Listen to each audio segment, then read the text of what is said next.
In the heart of the forest, inside their carefully built shed, Pip and Lulu thought they were safe. They'd reinforced the door, gathered soft moss for their beds, and settled in. But a strange stillness had fallen over the park. A quiet so deep, it felt heavy. An unease settled in their little hearts, a feeling that no matter how secure their home was, they were never truly calm. Pip, ever the vigilant one, double-checked the latch on the door. It was secure, yet the feeling of being watched wouldn't leave him. He glanced toward the window, his reflection staring back.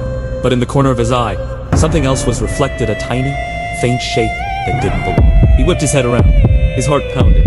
Lulu, sensing his panic, chirped a soft question. Pip could only shake his head, his gaze fixed on the window.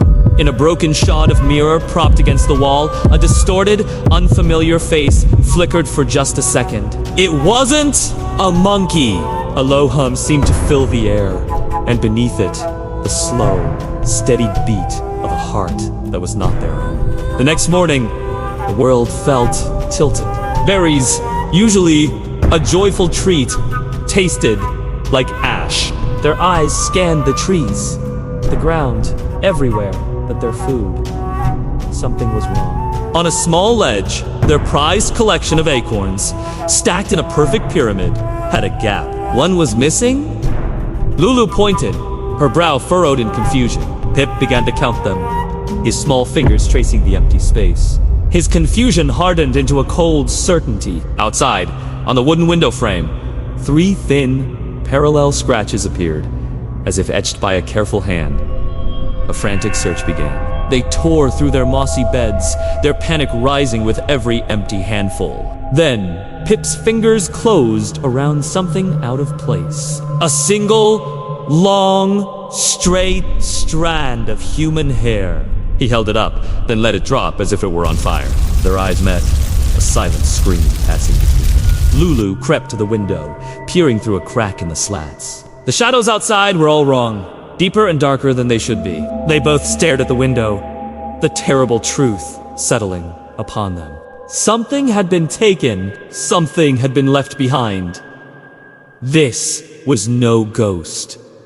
Someone had been inside their home. Instinct took over. They scurried up to the roof beams, their movements silent and fluid, becoming one with the shadows of their little shed.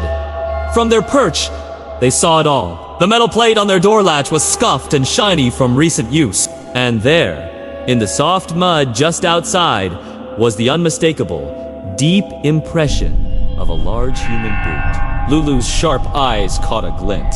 She pointed to a thin, almost invisible thread stretching from a high branch down into the foliage. Pip followed the line with his gaze, and his whole body went rigid. The thread led to a small, dark object taped high on the trunk of an ancient oak tree. A mechanical eye, a hidden camera, staring directly at their home. In Pip's wide, terrified eye, the cold, black lens was reflected. The watcher was revealed. There was no time to think. They scrambled down, grabbing a handful of moss and a few treasured stones. Lulu hesitated, turning back to glare at the hidden enemy. But Pip tugged at her arm, his urgency clear. They had to go. They pushed through the door, leaving their home, their sanctuary, forever. As they fled, a sharp, mechanical click echoed from the woods.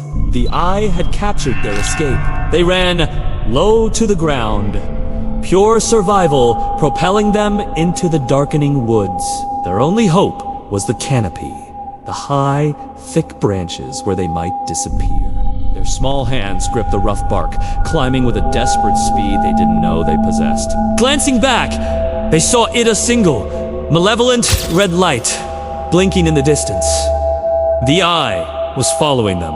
For a moment, they were silhouetted against the moon, 2 small, fleeing figures against an indifferent sky. From the ground, the camera lens tilted, tracking their ascent. They finally reached the highest branches, burrowing deep into the dense leaves, praying for invisibility. A sudden, brilliant flash lit up the forest.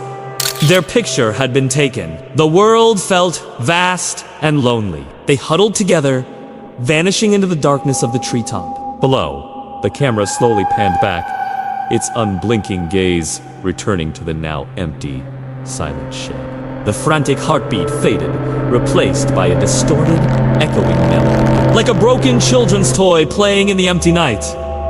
They were safe from the shed, but they were not free. I was still out there. They would never truly feel alone again. We hope you enjoyed Pip and Lulu's mysterious journey. If this story had you on the edge of your seat, please give us a big thumbs up. Don't forget to share this video with your friends who love a good mystery. And for more thrilling adventures with our favorite capuchin, make sure you subscribe to Pip the Explorer. Thanks for watching, and we'll see you in the next video.